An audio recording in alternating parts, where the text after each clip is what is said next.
It's Cindy's choice to be brave and make a difference. Cindy here. Thank you for tuning in. I am so excited. I love the guest series. I've through this transition, I've done a lot of studio time alone, and I'd really gotten used to filling up the studio with live radio and so forth. And one of my regular rotating co-hosts is featured in the podcast today, Dr. Tom Popp. Hey, Dr. Popp. Hello, Cindy. How are you? I'm really good because it's so good to see you. Well, I'm honored to be a guest here in your studio because as you come to my office, sometimes you're our guest. So now I get to be your guest. So that's good. Exactly. I like that. We used to be the guest in my because you remember when I was in the live studio with radio, it was my office. It was my living room. It was like everything. And then when COVID hit and we had to go do things remotely, that's what people would say. They would say, well, yours was more than a show. It was kind of an experience. You can't. I know. It's like, well, we're recreating that experience now. I think with your enthusiasm, it created something other than just, and it is in this day and age of Zoom, it's hard to get sometimes that energy over Zoom it is in person. Yes, it really is. And so some people there, they have a hard enough time in person. So the Zoom thing just makes it that much harder. But I was telling my team here, my producer, Landon, and Assistant Britt, I go, Dr. Popp, we know, we've done this a bunch, but I miss this. I mean, we were seeing each other consistently, and I want to do another segment with you because we're going to talk about the whole paddling thing too. But I want to stay focused today. I'm on an agenda here. But I got to see between the radio show and me, Dr. Popp's an orthodontist, by the way, and my Invisalign experience and the ACOE, we got to see each other a whole lot. We did. Yeah, I got to hang out with your family a lot, and we had a lot of fun. But what I wanted to do today, Dr. Popp, is, this has been a major transition. And, when we first met, I don't even know. Radio was in the picture, but we met through networking through the Chamber of Commerce. The Chamber, and they produce these after-hours events, which it'll be nice when we can get back to some of those and sing people. But the reason I would go to those was to meet new people in the community, people I didn't know, and I don't know for sure which one it was, but I do remember at some sort one of them. I walk and I see this tall lady just talking up a storm with somebody, and I thought, I don't know who that is. And then at some point that evening we got introduced, and smiles are my business. So right. I did notice a wonderful smile, but maybe with the teeth not as ideal as they could be. Oh, you say that so well. But it took me a couple of meetings to, I guess, get up the courage. Just, to know you'll have been okay, she's not going to be offended if I say, if you're going to be in marketing and, advertising you things. You were super cool about it. You were just like, I don't remember exactly, but I remember you just kind of sliding it in there. But I got to share. No, and I don't remember exactly our first meet, but I do remember the meet where you called me out on my teeth. Now, I got to tell y'all, this is funny because my teeth were a mess. I've only found one picture of me smiling, and I'm saving it for the right time because they were so out of whack. If you caught me the right angle, it didn't. But if you caught me at the wrong angle, it was just, I couldn't risk that. But it didn't, I wasn't self-conscious. I was smiling and happy. But when it came to pictures, I wouldn't show my teeth. Right. And so, I'm out there building, I think I had one client at the time, Chicken Salad Chick. Thank you, Chicken Salad Chick, Josh Patton. And I'm out there networking, earning the respect of the community, right. Demonstrating who I am and, volunteering and so forth. So Dr. Tom Popp and I meet. But, I met a lot of orthodontists, Dr. Popp. I'm honored that we're still sitting here together then. This says a lot about you because... I just said, okay, I wasn't self-conscious. Right. You can't do that. You just can't focus right. on that, especially in the profession I was in. But anytime I never was aware of my teeth until I got around an orthodontist. And then I'd be gone quickly because I knew then it was right. I'm focused on my teeth because I know that's what they do and they're focused on my teeth. But when I met you, I remember then I thought, no, we had an interesting, so yeah. I hung with, so I never shied away from you and we kept seeing each other. So I remember when you did bring it up so eloquently. I don't remember exactly. I was like, "You're my man, you're my guy when I get there," kind of thing. And so I guess there were more meetings to follow. A few, and then eventually we took a look and figured out what we needed. But, and I think there are, psychological or social, I don't know which the title would be, but studies that basically say when you meet someone, especially new, you usually look them in the eye. That's kind of your first point of contact. And then usually both people smile. And then you automatically look at teeth. And even if you weren't self-conscious about it, from my perspective, I'm saying other people, good or bad, judge on appearance sometimes. And if you're going to be in a profession about and about, it can matter to some people. So that's kind of where it comes up. That first impression, that makes an impression. It makes an impression, yeah. No, but I got to tell you, I mean, who knew? I did have a radio show at the time because, I became your patient, and then you became a part of my ensemble of experts, was kind of how I introduced. I'm trying to think if one of the first ones, were you in a basement of a building over in Hickson for a while? The first time you were on the air with me, it was a very small station, and you had just kind of come on board with me, and it was time for me to let that go. And this is a lot what I wanted to share today because, people that listen to my story and know, Dr. Popp knows, this has been bootstrapped from homelessness. When you're bootstrapped is from the resources around you. Right. So this is all, and any business owner knows anyway, the kind of risks you got to take. And I was on radio and I was building this ensemble of experts that were sponsoring my shows, and I was featuring them and kind of building up to my Cindy's Choice concept. Well, not long after Dr. Popp, my second client, comes on board with me, I kind of had to let that go. And then I'm like, but you knew me from working in the community. Correct. And you knew that I was strategic. So I didn't feel like that, you weren't getting, because I hadn't started the ensemble of experts then. You've made some changes to your approach, but they've always, to me, come across as positive. Now, it does sometimes wear me out when you come in and you've got so many new things to tell me. I'm like, wait a minute, what happened to the? And I'm trying to tell them. Yeah. Oh my gosh, what's her? Oh, I can't think of her. The girl that I saw. Tori. Yeah, she scored me in the nose twice, but it's my fault. I wouldn't shut up. We were laughing so hard, but no, because especially now because I don't get to see you enough. But you were in a key stage of my growth because. I was on the very, very small radio station. Then there was a little gap there. I'm out there. I started making videos. I introduced Police Chief Roddy. I mean, he invited me to his office, and I was doing these videos. But then the big radio station came calling, and that was like big time overhead, big time jump. And there's a lot more to that. But I do remember thinking, Chicken Salad Chick, they've invested in me. I owe it to them to take this, and make sure I'm delivering more than ever. What I saw, and I get approached by a lot of salespeople for ads, for everything.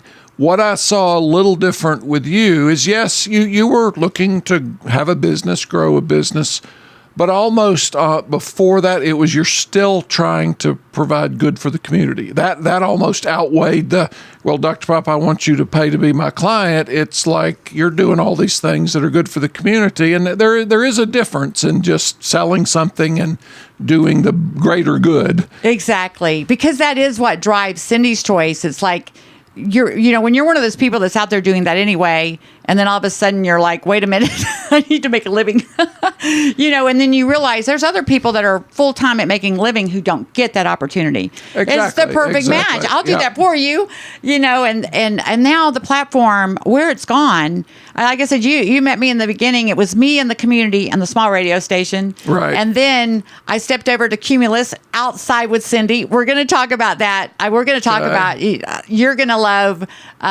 Dr. Popp's a COE, I guess, experience. He's a long-time paddle guide. We're going to have a whole nother segment on that. So you were on my Outside with Cindy show, but then 6 months later, I had a Cindy's Choice show. Right. And then 6 months later, I had another Cindy's Choice show. And then I think the Sunday show came. Meanwhile, I got a daytime show going. Right. So before COVID, I was on the air 9 hours a week. And that was incredible because it really did give me an opportunity to build my brand. People could know who I was. And this is key in our digital world now. Yep. Because everybody thinks you just jump on the internet and put up these images and be something. And I'm like, no, I got to get out here. And, we more than ever, we need to be focused on our own communities and contributing and involved. Yes. So it's like, I can't go put something over here and kind of pretend like I'm something I'm not. It had to be organic. And radio just gave me a great opportunity to do that. And I'm still on live radio. I held on to one show. I think I heard Wednesday nights. Yes. I heard you the other Wednesday night. Yeah. Yep. Every Wednesday. And I love it. I want to hold on to that because I love that live engagement. But this is incredible. We're having a great time kind of bringing that those series back and everything that I was working on via radio. And, me being old school, a novice to podcasts and blogs and all this. Ted, how does this podcast work? How are you getting it out to people, and how are people going to hear you and see you and all those things? So many ways. That is the beauty, because we aren't just featuring our own clients. Of course, I'm telling my Destitute to Destiny story, so there's that series. I'm about to kind of share my journey with Jesus, because that's kind of a separate series. And then our clients come in and I interview them, and then they can come in Tommy Taylor CPA. CPAs have a lot of good education and information for people. They do. So he'll come in and do like I do with my Destitute to Destiny. He'll just talk to the camera and just give he said he's going to do 5 episodes on one topic. Just quick kind of information. Right. So he's a good content builder. But even though Rick Worlian's son that owns the Collision Center, that's not an ideal situation, but at the same time, it's all Cindy's choice, and people are, right.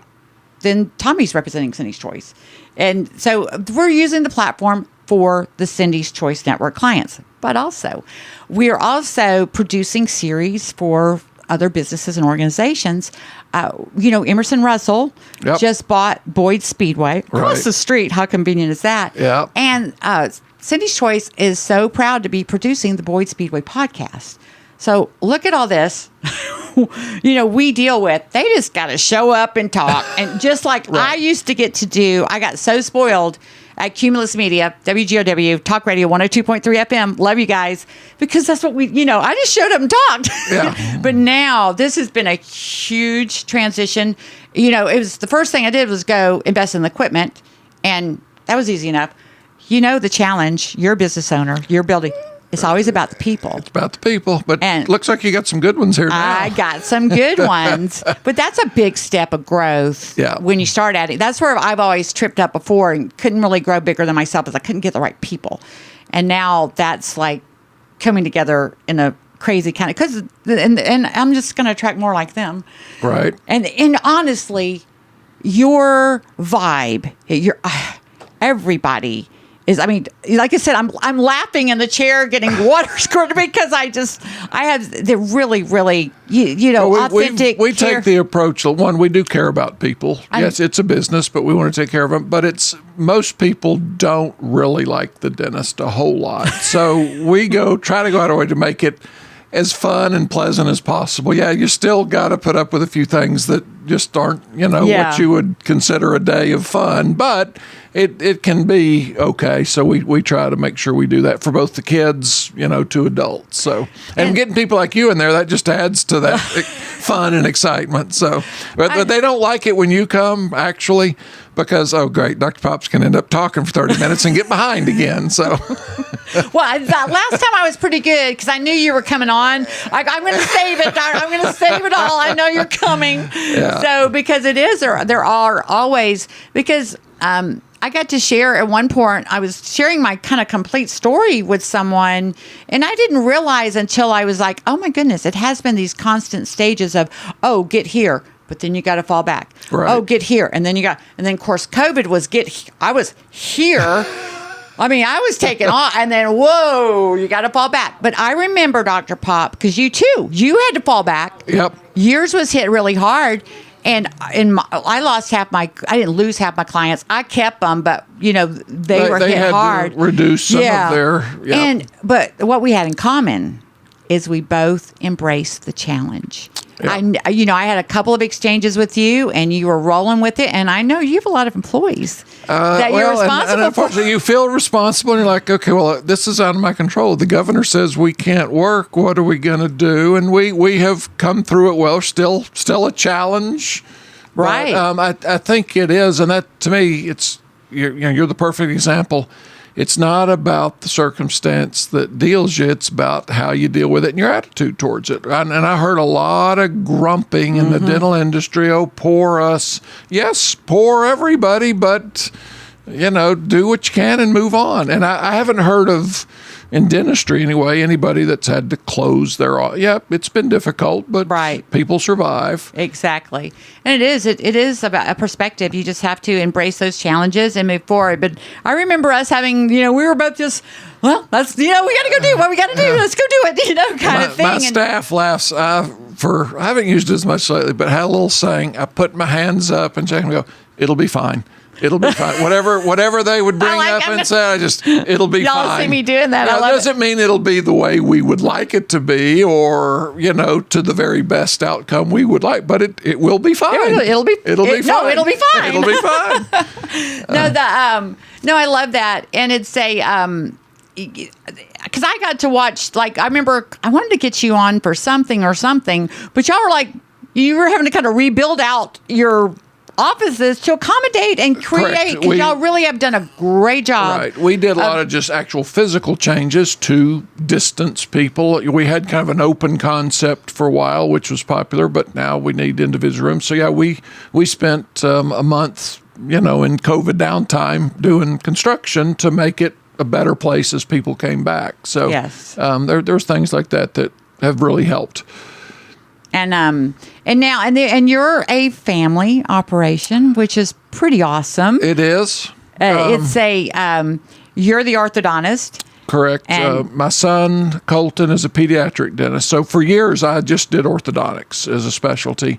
And then he went in school. So I think he was at first a little scared. Dad, I'm not sure I'm going to do ortho. What about pedo? Because he just loves the kids. He's and great with them. Yes, so he did that. And then his wife, he met in dental school as a general dentist. So that's where we kind of the team Popp. And I've actually got another son in dental school. He'll be back in a year and a half. So it is truly team Popp. But, now when the staff says, hey, Dr. Popp, a bunch of heads turn. I love it. A bunch of heads. And I love that because it's Team Popp Dental and it's the Team Popp Kayaking. And I'm very excited to be talking about that. But we're going to save that for the next segment. And for right now, I don't want to let you go, Dr. Popp. So, but we're going to jump off here, and I just need to make arrangements to have you back. And I want to make arrangements to get on the water with you this spring, too. Well, I am thinking by warm weather we can be close together in a raft. And we're going to, last year, I bet I went rafting I did some kayaking, that you can socially distance, but I'm ready to get some people back out there and see their excitement. It was a lot of hiking for me because you can do that, in distance yourself. Exactly. So you just, like you said, find it. It'll be all right. Yeah, it'll be fine. Awesome. That's Dr. Tom Popp here in Chattanooga, Tennessee, and 2 locations, Hickson and East Brainerd on Gun Barrel Road. And I don't know if y'all notice, I have my Invisaligns on, and right. I use them on the microphone. It doesn't interfere with my speech. It's been an incredible process. We're on the home stretch. We're getting close. Yeah. And when I look back at, I'm this big smile now in my pictures that I had all the time until I got in front of a camera. Well, now I can release that smile. It doesn't appear this Invisalign treatment has slowed you down in any way over these last couple of years. No, it was great. I remember I took them out a couple times for a couple radio shows, and I was like, Cindy, you can't. I just forgot they were there and kept on going. Yeah. It's been awesome. Thank you, Dr. Popp. Well, thank you for having me today. Awesome. And thank you for joining us here on Cindy's Choice. See you next time.